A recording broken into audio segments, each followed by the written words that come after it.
যাদের হাতে যায় ক্ষমতা, দেশ যেন বাপের ভিটা, রাখতে চেয়ার শুরু করে বিদেশিদের পাচাটা। আমরা প্রতি বছর ইলিশ দিয়েছি, তারা গাঁজা দিয়েছে। আমরা দিয়েছি যা, তারা দিয়েছে তার উল্টা। আমরা তাদেরকে যা দিয়েছি বিনিময়ে তারা আমাদেরকে কাটা তারা লাশ ঝুলিয়ে দিয়েছে। ঠিক কিনা ধরে?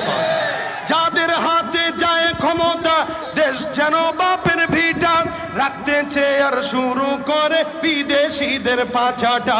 বিদেশিদের কথা মতো চালায় তারা নিজের দেশ, বিদেশিদের কথা মতো চালায় তারা নিজের দেশ। দেখতে দেখতে গোল্লায় গেল আমার সোনার বাংলাদেশ। একে একে সব দেখেছি, সবার দেখা হইল শেষ। দেখতে দেখতে গোল্লায় গেল আমার সোনার বাংলাদেশ। কেউ দিল না, সবাই নিল